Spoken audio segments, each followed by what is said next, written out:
Tonight, federal government takes far-reaching measures to curtail criminal activities undermining national security and stability.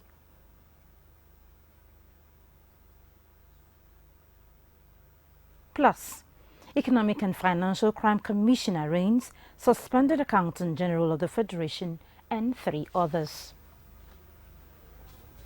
A very good evening to you and welcome to Benin News at 7. I am Udrakobong Achibong. Far-reaching measures are being considered by the federal government towards controlling and containing all criminal activities undermining national security and stability.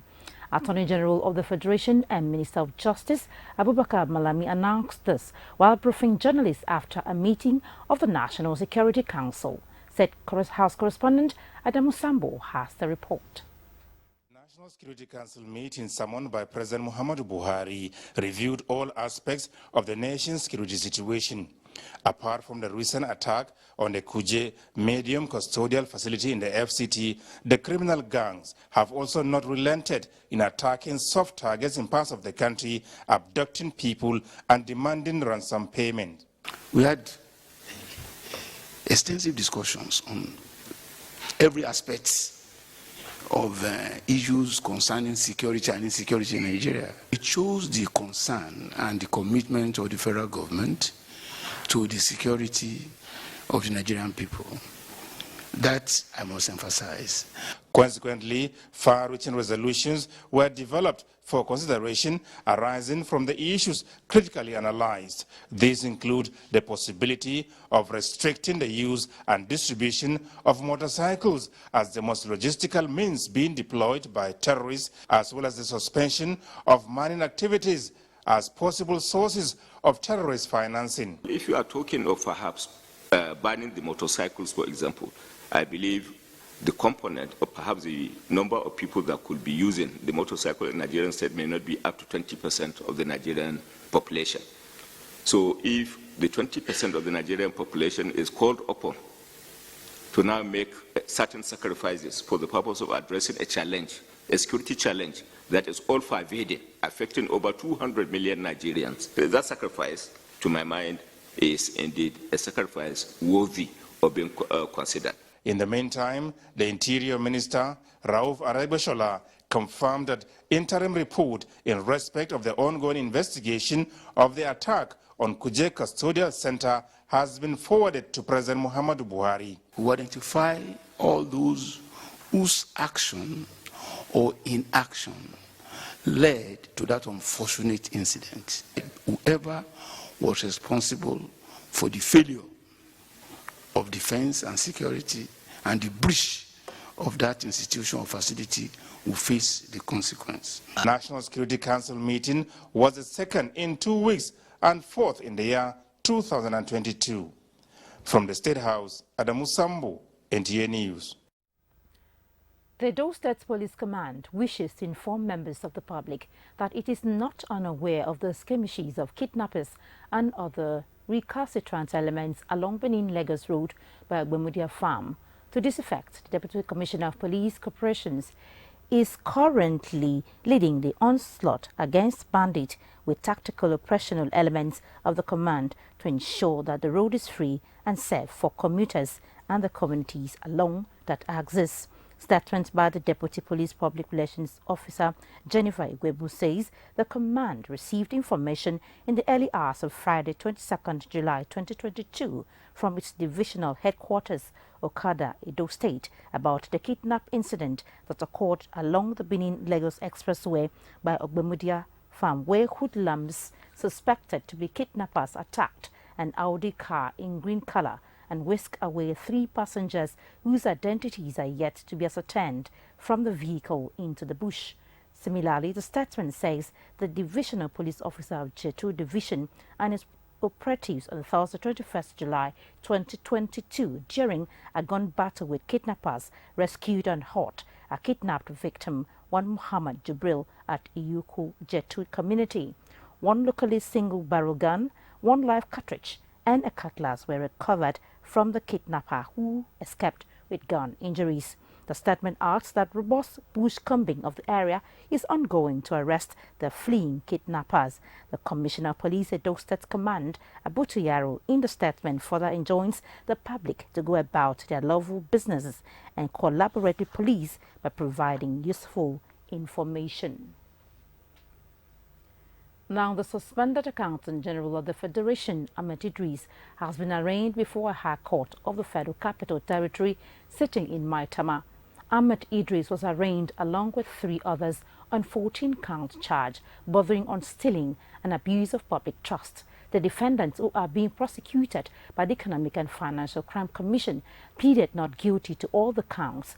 After their plea, counsel to the defendants filed a motion for the bail application of the defendants, which the prosecuting counsel objected and urged the court to remand them in the correctional facility pending the determination of the bail application.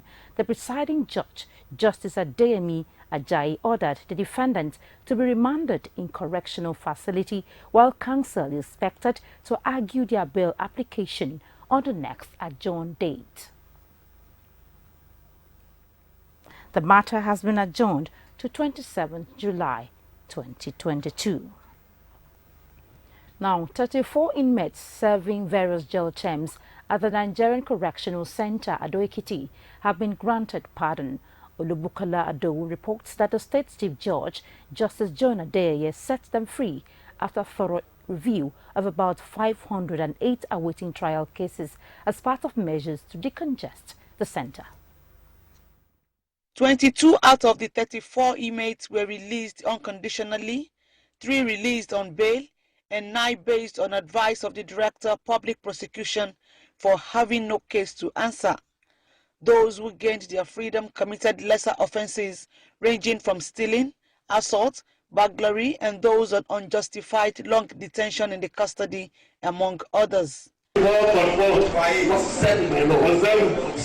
The Chief Judge warned the freed inmates to desist from crime and be law-abiding, urging those in criminal justice administration to embrace timely arraignment of suspects in court, as this will help in decongesting the center. Advise the DPP to always bring his witnesses to the court. If the witnesses are available, yes, no problem. The cases will be heard on time. People are here for more than 3 months for the offense of breach of peace. We are trying to guard against that. The Assistant Controller of the center appreciated the gesture and appealed for non-custodian sentences. There are some lighter offenses that does not even necessarily come into custodial center. They could just do community servicing. Then instead of doing that one, the numbers of the awaiting trial here will be reduced drastically. The Chief Judge visits the center thrice annually to review cases of awaiting trial inmates.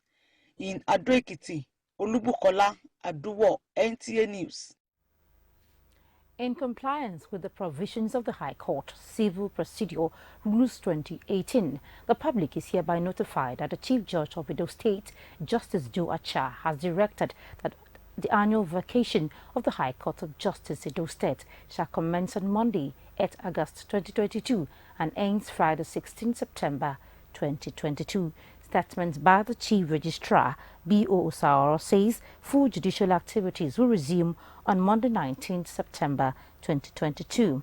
During the annual vacation, the statement also indicates that there shall be 2 vacation judges in the state who shall sit in Benin Judicial Division to entertain only urgent civil, revenue and criminal matters. It further adds that the matters to be entertained by the vacation judges during the period shall be fresh matters of utmost urgency filed during the vacation and not connected with matters already pending in the courts. Also, the vacation judges shall be Justice V.O. Eboreme, who shall preside during the first 3 weeks of the vacation, and Justice M.E. Chwele, who shall preside during the last 3 weeks of the vacation.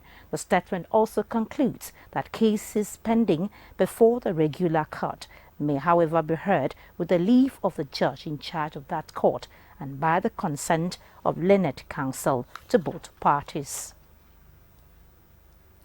A reminder that you can catch the news live on our YouTube channel, NTA Benin, and reach us on in our newsroom on any breaking news and happenings in Edo State via the number 091 535 59648. You can also reach us on WhatsApp messages through the same number. We now take a break. We'll be back shortly. Please stay tuned. You visit the ancient city of Benin. Two things will excite you: the warmth and welcome of its people, and of course, the class and style of its hospitality business. Randeki Gold, home of hospitality like no other, located in one of the most serene environments in the ancient city, truly classy and exquisite with world-class facilities, fully equipped digital multipurpose hall with life-size, ultra-high definition LED screen, 180 square meters king-size swimming pool with bubble bath, enough to leave you breathless. The exotic Ariel's Bistro and Grill restaurant with variety of continental dishes, especially some of the rarest delicacies you can find in town. Fact is, a visit will truly convince you that we are gold.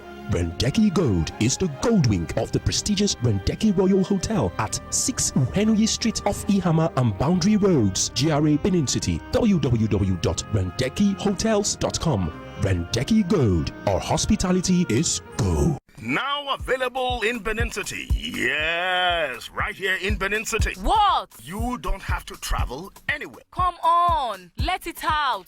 Talk now. Joba Eli and Perkins Mechano Generator Showroom just opened in Benin. For real? It's right here with us. Brand new, authentic, reliable, quality Perkins and Mechano generators from 15 kVA to 2000 kVA at Uye Technical Limited. Joba Eli and Perkins Mechano Showroom, 83 Mission Road, Benin City. Big generators, when they make noise, where they power industries, hotel, big offices, churches, mosques, big houses, and other plenty places. You got it. Different sizes and capacity at the most affordable price to suit your specific needs, with after-sale services without the stress of traveling anywhere. Perkins and Mechano unbeatable range of power generators now available at Uye Technical Limited, Joba Eli and Perkins Mechano Showroom, 83 Mission Road, Benin City.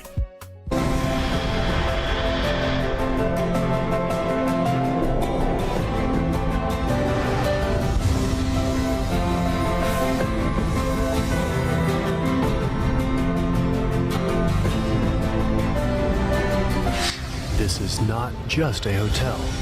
It's a resort, a place where luxury, class, and hospitality meets. It's not just four walls. It's a reinvention. It's an idea that relaxation should be brilliant.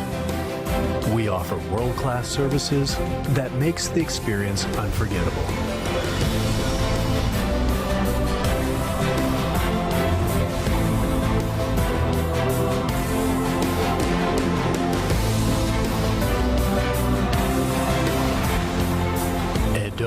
Heritage Hotel, you can't get it better.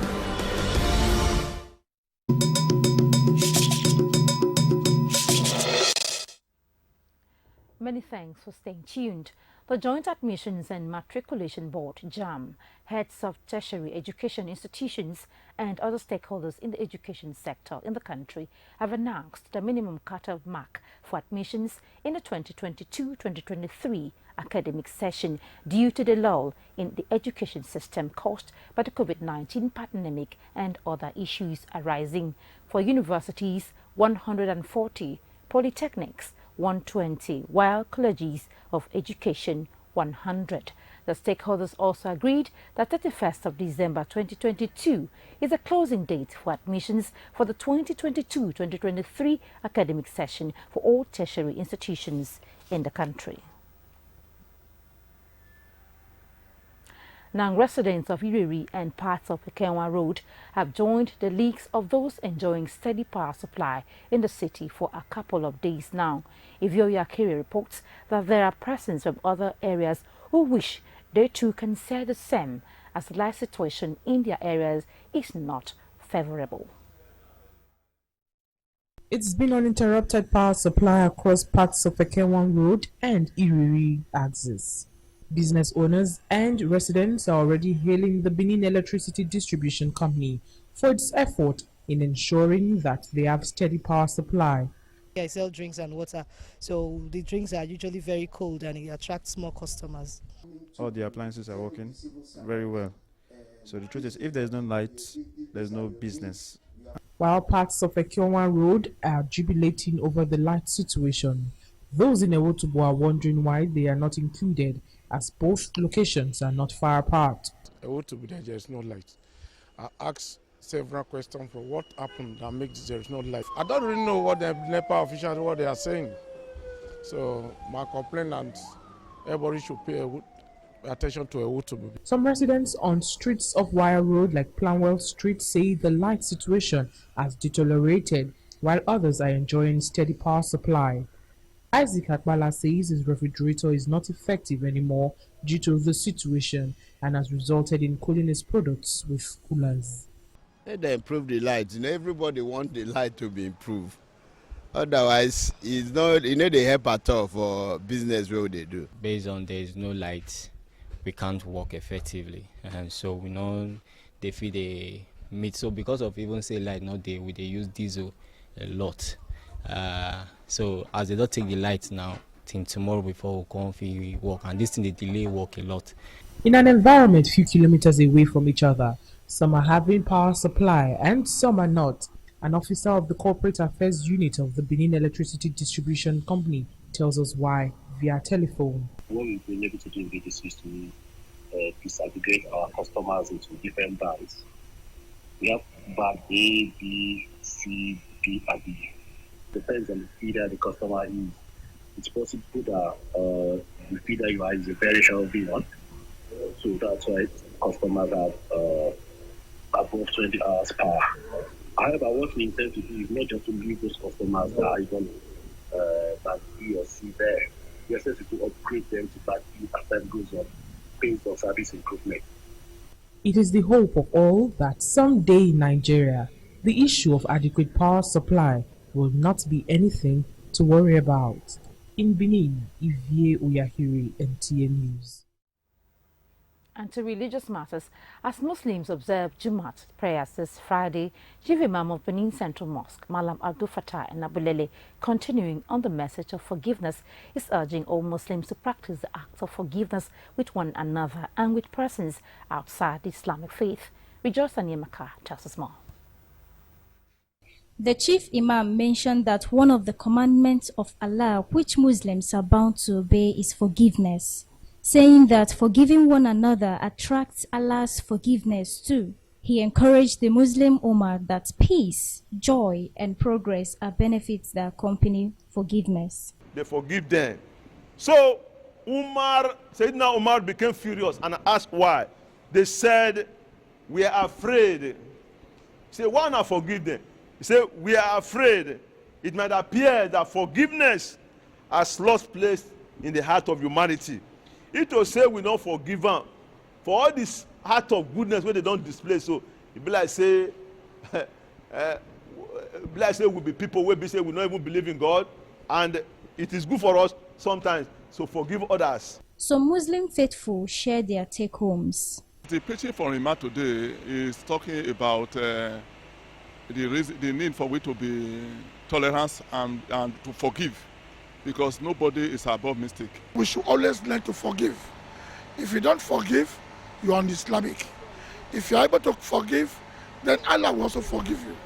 Forgiveness is a weapon that can repair the world and can repair all these crises in Nigeria if we are sincere with our religion, whether you are Christian or Muslim. If you have the mind of forgiveness, there will be peace everywhere. They prayed for peace and unity in the country and for love to reign in the heart of Nigerians. In Benin, Rejoice Anyemeka, NTA News. Time for another break. We'll be back shortly. Please stay tuned.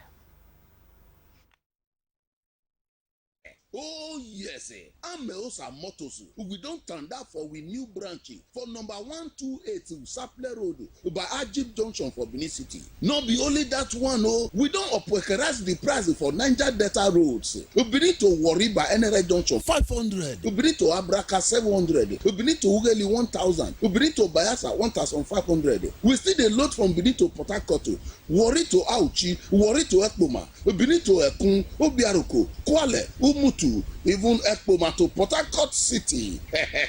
For Ameosa Motors, safety of all our passengers na it be number one. That's now why we dey make sure say we use new motors and qualified drivers. Make you visit any of our branch around you to enjoy the operationalization of Ameosa Motors.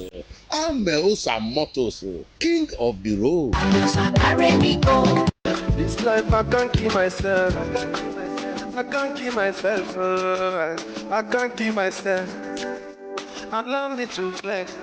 Hello there. Welcome to the newest lounge in the ancient city of Benin, Hyperion Lounge, a lounge with good food, music, drinks, karaoke, networking, exclusive for VVIP, and a relaxed environment to meet the right people. Hyperion Lounge is situated at rooftop floor, which has a panoramic view of the city. Visit us at 76 Akpakava Central Hotel, Efedosa Signature, opposite First Bank, Benin City. For seat reservation, call 091-5111-1123. Follow us on Instagram and Facebook at Hyperion Central. Email info@hyperioncentral@gmail.com. All COVID-19 guidelines is strictly adhered. Hyperion Lounge.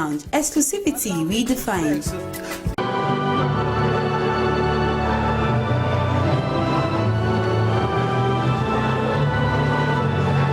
Church of Nigeria Anglican Communion Diocese of Benin presents Trinity Ordination by His Lordship the Right Reverend Dr. Peter O.J. Imaswe, MFR JP, Bishop Diocese of Benin. Date Sunday 24 July 2022, time 9 a.m. Venue St. Matthew's Cathedral, 18 Sokumba Road, Benin City. Preacher Venerable Dr. John Yanda Jonah, the Rector Bishop Crowd College of Theology Okene. Venerable H.O. Adams and Venerable Sazel Swanlele, announcer.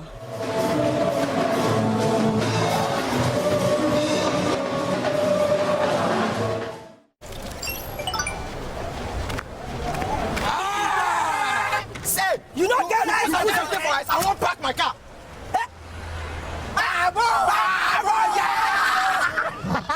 Take care of your father's car. Parole.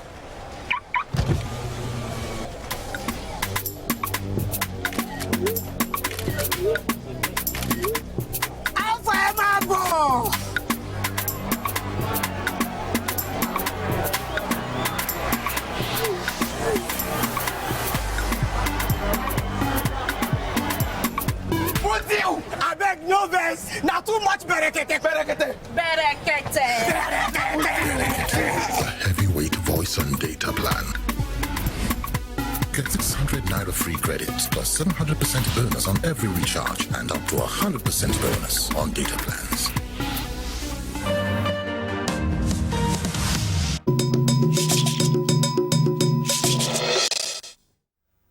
Many thanks for staying tuned.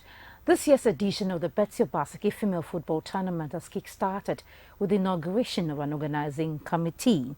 The initiator of the tournament and wife of the state governor says her focus still remains the same, to project the girl child and address issues contrary to female development. The deputy governor, Philip Shaib, was part of the inauguration. The Betsy Obaseki Female Football Tournament will be in its second edition this year.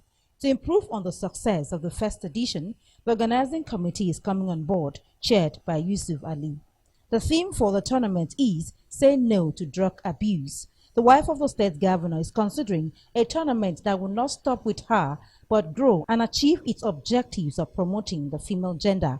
She therefore announced a constituted board of trustees to institutionalize everything about it. The objectives and the goals we seek to achieve with this tournament is also to give our young girls who are in football teams or who are interested in football in Edo State the opportunity to get exposed to professional football playing and to get exposed to the major professional female football players in the country, and acquire skills, improve their playing skills, and also improve them to professional footballing. The State Deputy Governor, Philip Shabu, described the tournament as a timely one, which plays a significant role in addressing social ills in the society, which should be supported. The tournament of last year was an eye-opener to the entire nation. Even the NFF and even FIFA recognized that it was time to deal with the issue of girl child and support female soccer. As a government, we will continue to support and also encourage private sector and well-meaning Nigerians to emulate this virtue of not just giving back, but also helping to deal with the issue of the society, especially negative ones, to promote good health, promote education, and also deal with issues of gender violence. 12 teams will be participating in the Betsy Obasake female football tournament slated to hold between 7th to 17th September 2022. Cash prizes will be given to the winners and all participating teams. In Benin, Udakobong. And that's the news. Many thanks for watching. Good evening.